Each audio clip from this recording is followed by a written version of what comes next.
Hey BookTube, it's Jackie. How's it going? If you are new to me and this is the first time you're seeing this face, hello, what's up? My name's Jackie. I sit on my floor and I talk about books. So, hope that's why you're here because that's what's going to be happening today. If you're not new to me, thank you for always tuning in and the continued support. Really do appreciate it. So today for you, I have my weekly wrap up. This is week 7, which was February 15th through February 21st, and all my reading shenanigans in between. So if you'd like to find out what's occupying my time that week, and it was some good shit. Just to let you know right now. Spoiler alert! Some really good stuff. Grab yourself a drink, have yourself a seat, let's get talking some books. Okay. Yeah. So, week 7, I completed two books. Very, very happy about it. I completed 1 nonfiction book, and then a fiction book. Yeah! Jackie's breaking out, spreading her wild oats a little bit when it comes to books. Oh my god. So I'm really excited, so let's just dive right in. So the first book was an audiobook, and this is Into Thin Air by Jon Krakauer. Looks like this. This was a nonfiction, memoir, survivalist story, adventure, and it was an audiobook done by Philip Franklin. Okay, if this looks familiar, it is an older book. It's also based off a true story. This is Jon Krakauer's experience of the 1996 Mount Everest disaster, which he was actually part of that disaster. He was there when all of those people sadly perished during that freak accident. And this is his story and his kind of take on what happened and everything from his perspective. So that is really the summary of the story. The dude climbed Mount Everest, some really sad, crazy, fucking fucked up, effed up shit happened, and he made it down and tell the story. So there, yeah. That's the summary of the story. Spoiler alert, he made it. Cool. So before I get into what worked and what didn't work, I do have to preface this, that this is a nonfiction book. So for me to tell you what actually, worked in this story, yeah, I can sit here and say that, and I'm going to. But I do want people to understand that this is just the book itself, not his opinions, or what his experience, because this was a tragedy, what happened. There was some severe issues with this 1996 trek of Mount Everest. And some of you have probably seen the film Everest that was released in 2015. That is the same story. Okay, this is that exact same event that we're talking about. And it is a very, very sad experience. So when I talk about what worked and what didn't work, I'm talking about just the actual book itself. And kind of just my feelings on it and what would have made the book stronger, what wouldn't have. However, Jon Krakauer is a really big fucking name. If you're not familiar with Jon Krakauer, he's also the writer of Into the Wild. You might have been familiar with that book. A lot of us, that's how I was originally introduced to him. But when I realized that the Jon Krakauer in the 1996 Mount Everest was the same guy that wrote that book, I was like, oh. I didn't realize it was the same fucking dude. Okay? So yeah, I had a really good time with this book though. So let's just dive right in. So what worked? This thing was information packed out the fucking ass. Oh my god. Holy shit. There was so much information, full of side notes and descriptions. I have never done any type of mountaineering whatsoever. I think it would be super fun to do. I think it would be amazing to climb some of these summits and just see the things that that people do not get to see. Like, that just sounds so fucking crazy and awesome and amazing. And reading this book, listening to this book, I learned that as a non-climber, I was very comfortable following along the story. He was using mountaineering terms. He was using mountaineering lingo. He was talking about a lot of mountaineering experiences, but he described them. He broke them down. He explained them. So if you're not a climber, if you're not an adventurer, if you're not a mountaineer, if you're not even a trail hiker, you're just like, let me sit on the, and most of us readers, let's just be honest, we go on our adventures in the safety of our own home. Okay? We do. And there's nothing wrong with that. You will still be able to really grasp the story and understand the story and have a really, really good time with it. So I really enjoy the fact that he didn't just tell the story, he explained the story. And he explained all the things that went with it. But it didn't feel bogged down with just tons of information, because this guy's also a journalist. He writes to the point. He gets the story across quickly. He gives you just enough information that you need to understand the base concept of the story, so you understand what the fuck happened up there, okay? So, yeah. I really, really enjoyed his writing style. I had a very good time with it, and it was easy to follow along, even with an audiobook. But there's a side note, I'll get to it later. The next thing that really worked in the story was the heart behind it. Okay, and when I say this, he did his damnedest to tell this story accurately from his recollection. He also interviewed as many people as he could that were involved in this to try to get the bigger story, because he had one viewpoint. This person had another viewpoint, and he got that viewpoint and started to really fill in the pieces to try to really figure out what happened in 1996 up on that peak. He wanted to know what happened. Where did it go wrong? Why did this man, Rob Hall, who had summoned this thing so many times, why did this go wrong? He wanted to justice to the story, justice to the memory of the people who were still up there. Okay, so I really enjoyed that he went above and beyond with his research. He didn't just tell his story. He tried to include everybody's story to the best of his ability to really give you a good, fairly decent picture of what happened. Is it perfect? No. Were there people that wrote books kind of defaming some of the instances in this book? Yes. There was follow-ups. There was repeat novels. There was some backlash. There was even a moment in this story where he actually goes into his own human error, because after the expedition, he had to write an article for the magazine that actually sent him there, and he published some wrong information.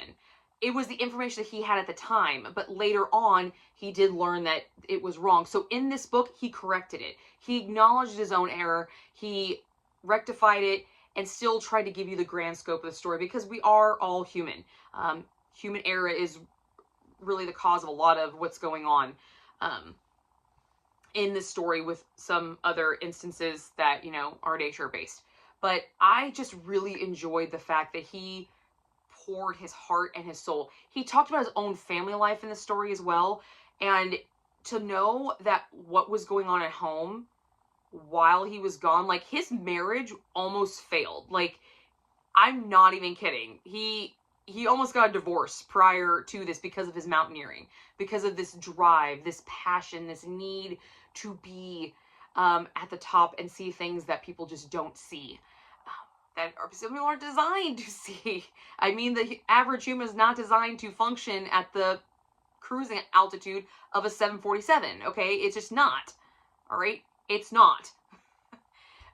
So I think he did a really good job and did a lot of good with his storytelling to really get to the heart of this story, and also convey the dangers of this story, but also the triumphs and the accomplishments. He did make it to the top, and he got home. In the United States, the last time I checked, there was like 700, 800, I can't remember the exact number, of actual people that have summited and come home that are American only. And in the entire world, like maybe 7,000 have summited Mount Everest and come home to tell the tale about it. So it's not a feat that everybody can fucking do, okay? It's not. It's also so fucking expensive. Oh my god. Don't look up how much it is to climb Mount Everest. It will make you cry. Okay? It will. It will. As much as I enjoyed listening to this book and reliving the story, because that 2015 movie Everest is one of my favorite films. I love watching that movie. I've rewatched it multiple times, and I've always had this obsession with Mount Everest. It's just, I mean, it's fucking Mount Everest, okay, guys? Come on, look at it. It's fucking Mount Everest, all right? It is the tallest, it is the ceiling of the world for humans, okay? It's crazy, and I don't want to say that I would ever want to climb it, but I kind of do. I'm insane. It's fine. It's fine. There is a thrill-seeking part of me that just, yeah, I want to do that one day. I want to do it.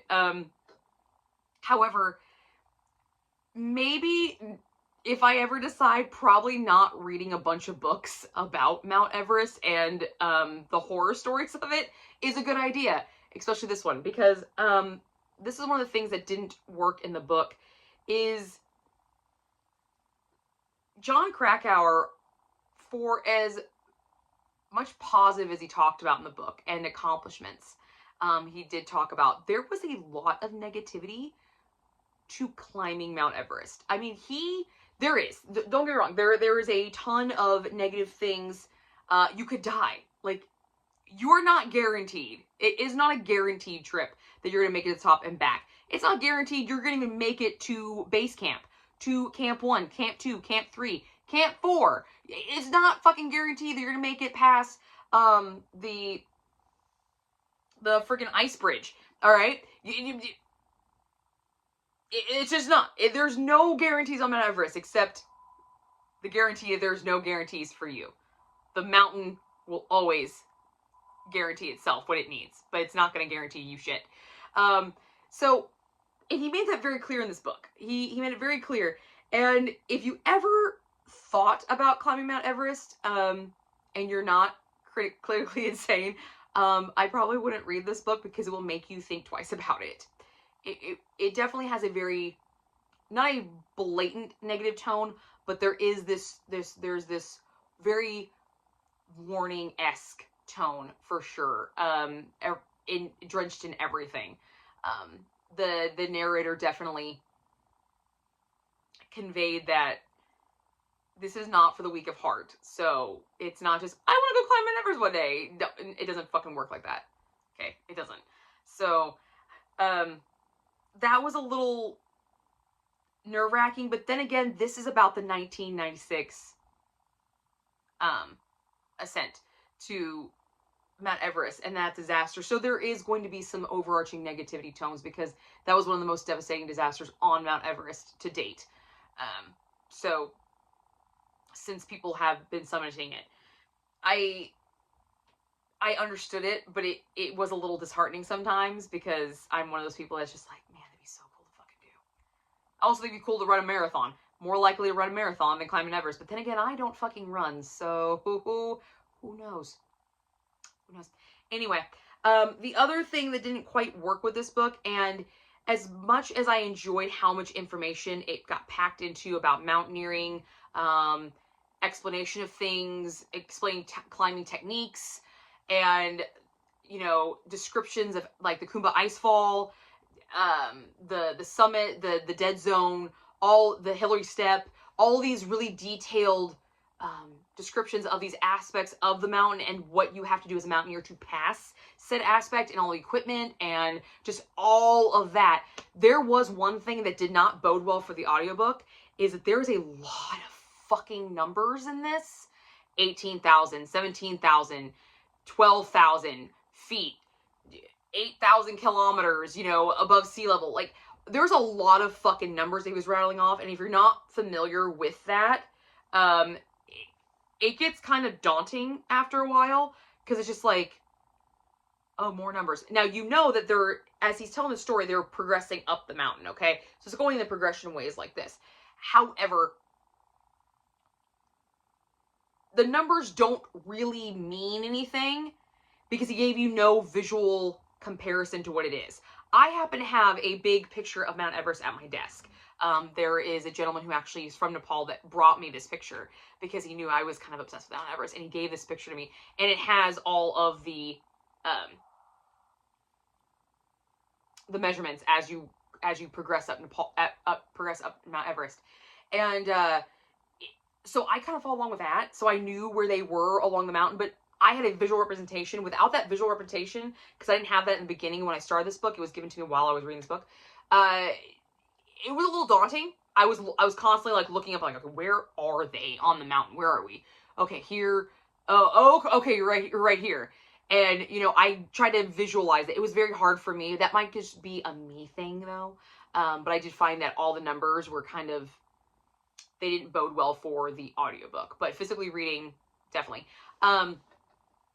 Obviously, there is no spice rating in this, although there is a funny part of this book where apparently you shouldn't have sex on the mountain because it's called making sauce. That is what Nepalese? I don't know how you say it. People from Nepal. I'm sorry. I don't know how to fucking say it. They believe, like, the mountain is a god. Okay, she's a goddess, okay? And you were insulting her by having sex. And there was some people do the nasty at base camp. They're like, no sauce making, no sauce making. And I'm like, shut the fuck up. What? Get out. I thought that was hilarious. So no spice rating, but there is sex mentioned in this book. All in all, I had a great time with this. This was 3.5 stars. It actually kind of started a rabbit hole for me, as you will see in the coming weeks. Some of the books I was reading. So 3.5 stars, definitely want to get this one for my collection. I would like to have this trip for my shelf because I do love Mount Everest. I think it's a beautiful place. And I, you know, kind of have this aspiration. So I would like to have a nice little collection of Mount Everest literature. So I like to have this trophy on my shelf for sure. So I'll definitely go eventually pick this one up. But 3.5 stars. If you were interested in mountaineering, if you like mountaineering stories, if you like survivalist stories, if you like memoirs, if you like true stories, disaster stories, definitely this one's a pick up. Also, go check out the 2015 film Everest. Fan-fucking-tastic, okay? Fantastic. I loved it. And they did film a lot of the movie at Everest Base Camp. So all the base camp scenes, those actors actually trekked 17,000 feet to get to that fucking base camp. So kudos. Kudos to them. None of them actually, like, went up the mountain, but they did go to the base camp. So some of those are on-site film, which I just thought was really, really cool. So, yeah. The next book I completed that week was my Black Hat Book Coven book, and that is The Forgotten Witch by Jessica Dodge. I keep saying I want to say Jennifer Dodge. Jessica Dodge. This was my pick, and I thought this was cozy. Turns out there was some more to it. So it's definitely, it turned into a Jackie book, but it didn't start off as a Jackie book.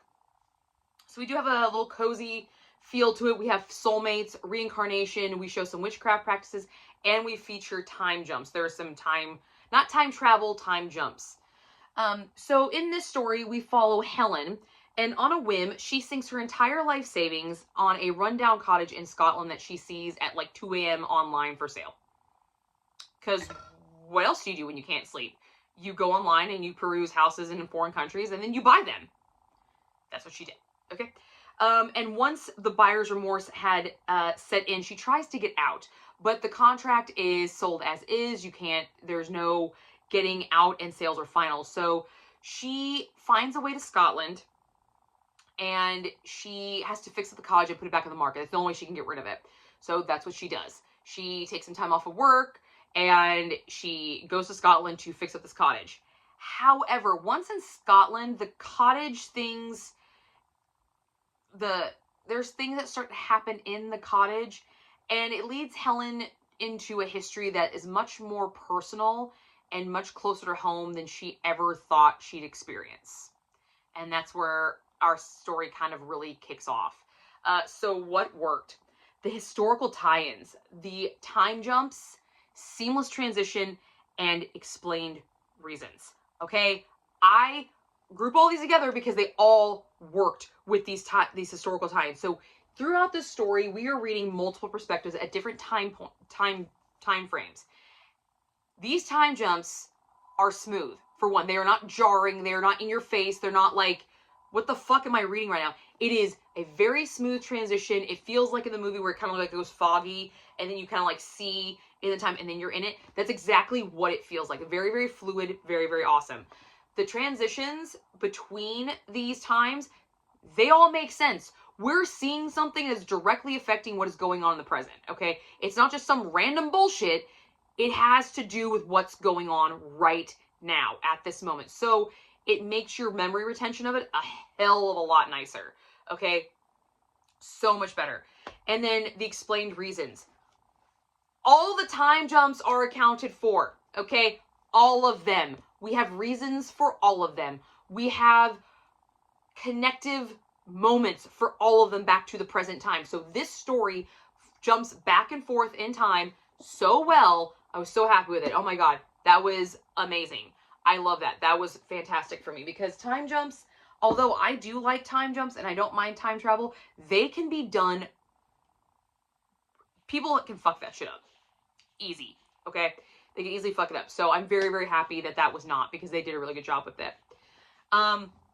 The subtle romance. It was very smooth, easygoing. It did not feel forced, and it followed the transition of the story very well. Because there are, without giving the story away, there is not multiple romantic interests, but there's multiple romances that we're following, and they all seamlessly tie together, and they make sense, and they're smooth. Again, with the seamless transition and the explained reasons, everything has a fucking reason. We're not just giving something for no fucking reason. Oh my god, I loved it. Thank you so much. It's amazing. Secret reveals. This book nailed it. Okay? Loved it. Kept me intrigued and wanting to know more the entire time. I wouldn't say on my seat, because they're not like, oh my god, what's happening? Did you see this? It's not one of those secret reveals, okay? It's just, as the information gets revealed, she had her timing fucking right, okay? She had it fucking on point. She gave you just enough tension and released it when you needed it, okay? She didn't overextend it. She didn't jump the gun. She nailed her timing perfect with some of these reveals. And when she revealed, it was enough to bring thoughts of what happened, but not enough to give clarification until it was the right time. So it got your mind whirling about what is going on, trying to figure out the pieces, trying to put the puzzles together, but you still can't actually do it until you had one more piece, or it was the right time, and just everything had to lay out perfectly. So I thought she did a great, great job with that. Also, I feel like she really thought her storyline out. I do not feel like this was just written willy-nilly, just like, I'm just going to write some shit and see what happens. I really think that she sat down and layered her plot points purposefully, because they balance and they lay on top of each other so well that the story just builds up like this. It doesn't go like this and then kind of go like this and then like this. It is just a solid formation. You start here and it builds up and up, and you have that nice formation, a good strong foundation. I loved it. The timed reveals really solidified this, she thought this storyline out, because if she would have dropped any one of these reveals any other time, I think it might have given away the story 100%. Like, given away the really big twist part of it. And she didn't do that. So I really enjoyed that. And when it comes to the characters, the planning that went into them, the history that went into them, the thought process that went into them, the building that went into them was definitely really well thought out. Very well-rounded story. I didn't have a lot of real major issues with this, because I feel like she had a lot of preparation for this story. I feel like there was a lot of thought in this, a lot of time spent to get it right, to pick the right historical moments, the right historical things to say, what time frames she used as time jumps. I really think that she put a lot of thought into it. I had a really good time with the story. I think it was executed very, very well. However, there were some issues with this story. So as much as there was great layering and great timing and with the reveals and everything like that, the actual plot itself, nothing actually went wrong in the main plot. Like, what I would say actually wrong. You see, in the time jumps, shit fucking happened. A lot of the drama happened there, and then it was kind of carried over here. Modern day times, it was just more a lot of minor inconveniences, really, and some just kind of like, she's trying to figure out how all this stuff goes together, but it's the meat is those time jumps. And there is this scavenger hunt element to the story where these pieces she has to go collect. everything was there back from the 1600s, and it's the 2000s, like it's the 2020s, and everything is exactly where you left it. It was a damn good friend to keep it there for a long fucking time. Like, magic. Like, the answer is magic. The answer is magic. She was able to obtain all of these items without really any major hassles coming up, any major hiccups. So in the grand scheme of things, there was stuff that went wrong, but because she had all the pieces she needed at the right time, and she figured everything out at the right time, it really wasn't that big of a problem. So,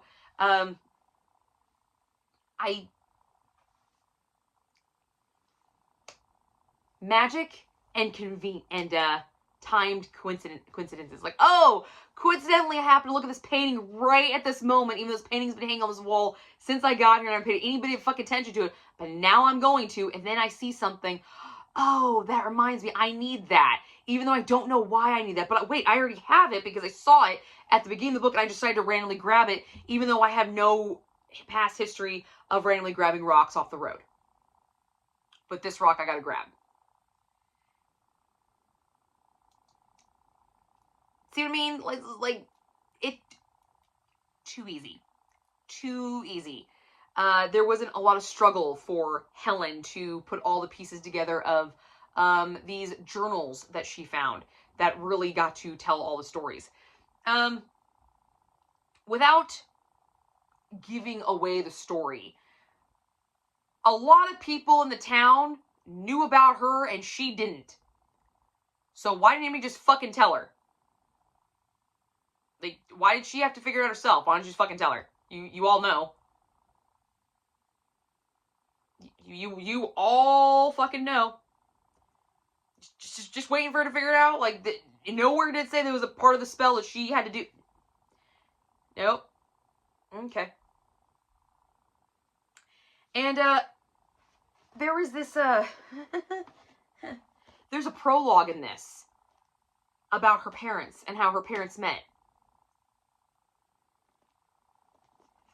There's nothing in this book that has anything to do with that fucking prologue. Absolutely nothing. I don't know why it's there. It was completely useless. I thought it was going to be important. It was going to come back or tie us into something. No, it had nothing to do with anything except how her parents met in a bar. That is it. That was a completely useless waste. Like, I would have rather you done something else. You know, so that was a waste. The prologue was a waste. Completely pointless. So that was a big hit for it because I'm like, that's literally the opening of your book. And it had nothing to do with anything. So, no thanks. For a spice level, there is no smut in this. There's no, anything like that. But we do have very subtly slow-built romance with occasional, luring gazes. Some thoughts that were voiced because of a truth pasta. So, yeah. Very much of a puff. Not a very spicy one, but a very good one. Good enough that I gave this guy 4.5 stars. I gave 4.5 stars. I had a really good time with this, and I plan on continuing with the other two. I don't think they're in a series. I think there's like companions, but the covers look very similar. So I feel like they're kind of in the same vein. Maybe they were tie-ins. I'm not quite for sure. But I do plan on continuing with her other two books. But I had a really good time with this one. I think what was the average rating for our girls? I think I calculated it. Let me just double check here. Okay, let me check my notes. My notes. Oh, let's see. Okay. Yeah. Where are you, Black Cat? Here we go. The average rating for this was a 3.5. That was the average rating for this. So, I'm gonna take that as, you know, we're still going strong. Black Hat Book Coven, 2 for 2. going strong so far. So yeah, but that was my week 7 reading. Yeah, that was it. That's all I got done, guys, but I had a really good time with both of these books. So I'm going to leave you with that, and I will see you guys all soon with another video.